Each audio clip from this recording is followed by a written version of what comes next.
ইতিহাসের প্রয়োজনে আওয়ামী লীগের প্রয়োজন যদি ভুলিয়ে যায়, আওয়ামী লীগ বিলুপ্ত হয়ে যাবে। শুধু আওয়ামী লীগ নয়, আওয়ামী লীগের লেসপেন্সার যাদের বলা হয়, যে সমস্ত বুদ্ধিজীবী। আসসালামু আলাইকুম বন্ধুরা, আশা করি আপনারা সকলেই ভালো আছেন।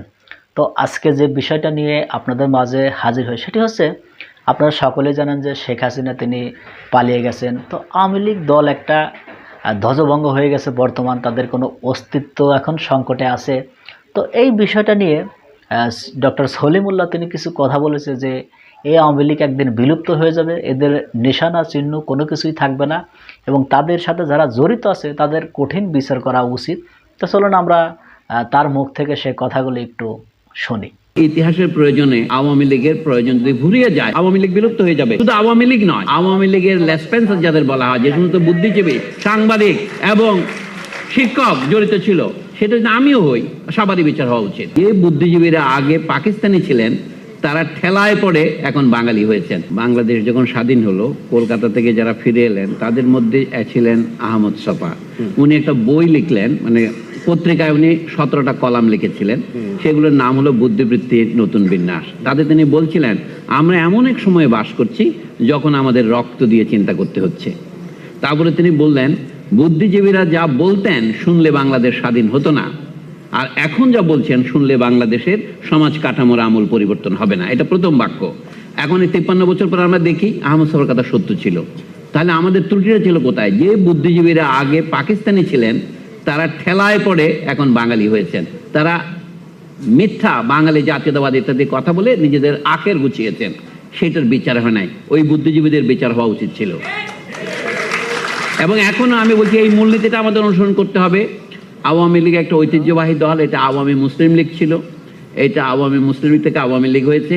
তারপরে ইতিহাসের প্রয়োজনে আওয়ামী লীগের প্রয়োজন যদি ভুলিয়ে যায়, আওয়ামী লীগ বিলুপ্ত হয়ে যাবে। মুসলিম লীগ যেমন প্রায় বিলুপ্ত হয়ে গেছে, সেটা বড় ব্যাপার নয়।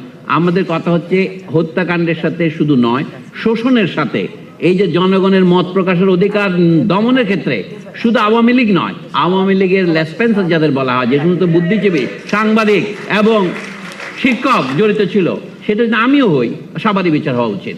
আমরা যে জিনিসটাকে ফ্যাসিজম বলি, সেটার একটা বৈশিষ্ট্য হচ্ছে সে শুধু জীবিতকে অসম্মান করে না, সে মৃতকে অসম্মান করে। এই যে লাথি মারলে, যে বাবা বা মায়ের বিবরণ থেকে যেটা আমরা শুনলাম, এটা ট্র্যাজেডির উপাদান। ধর্মতত্ত্ব বলা হয়েছে মৃতকে সৎকার করা সমস্ত কমিউনিটির দায়িত্ব। যখন একজন মানুষ প্রাণ ত্যাগ করে তার দেহ পড়ে থাকে, তাকে উপযুক্ত সম্মানের সাথে টর্চার এবং ক্রুয়েলটি অ্যান্ড ডিগ্রেডিং ট্রিটমেন্ট, এটা হচ্ছে ডিগ্রেডিং ট্রিটমেন্ট। যেমন বাবা যে বললেন তার ছেলেকে লাথি মারল পুলিশ, এই মৃতদেহকে লাথি মারা এটা চরম অশ্রদ্ধা গোটা মানব জাতির প্রতি। মানে মানুষ হয়েছে তার একটা প্রমাণ, সে মৃতকে সৎকার করে।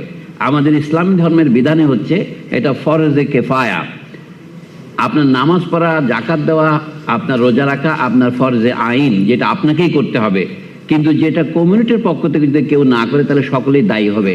যদি আমরা ফ্যাসিবাদকে উৎখাত না করি, তাহলে আমরা সকলেই তার জন্য দায়ী থাকতাম। আমি যে এই শহীদেরা নিজেদের জীবন দিয়েও আমাদের একটা শিক্ষা দিয়েছেন, এবং তাদের মৃতদেহের উপর যারা অসম্মান করেছে তারা ছাড়া আর কারা বিচারের মুখোমুখি হবে? আপনি বলুন। এটাই অবশ্যই বিচার্য বিষয়। তো বন্ধুরা, আমরা স্ক্রিনে সে কথাগুলো শুনলাম। তো ডক্টর সলিমুল্লাহ তিনি কিছু কথা বলেছেন। তাও মনে হয় যে আওয়ামী লীগ অলরেডি বিলুপ্ত হয়ে গেছে। যদি তাদেরকে নির্বাচনে অংশগ্রহণ করায় তাহলে আবার হয়তো বা একটা সময় ফেরত আসবে। কিন্তু যদি দলটাকে নিষিদ্ধ করে দেয় সরকার, তাহলে আর সারা জীবনের মতো তারা ভেঙে পড়বে এবং হবে না। যেমন জাতীয় পার্টি একটা তাদেরকে নিষিদ্ধ করে নেয়, তারপরে তাদের অস্তিত্ব কিন্তু একটা সংকটে, মানে বাতিল হয়ে গেছে একটা দল। তো আমার মনে হয় যে আওয়ামী লীগের সামনে সেই অবস্থাই হবে। তো এই বিষয়টা নিয়ে আপনাদের যদি কোনো মতামত থাকে অবশ্যই কমেন্ট বক্সে জানিয়ে যাবেন। তো বন্ধুরা, ভালো থাকবেন, সুস্থ থাকবেন। দেখা হয় পরবর্তী কোনো ভিডিও নিয়ে। সে পর্যন্ত ভালো থাকুন। আল্লাহ হাফেজ।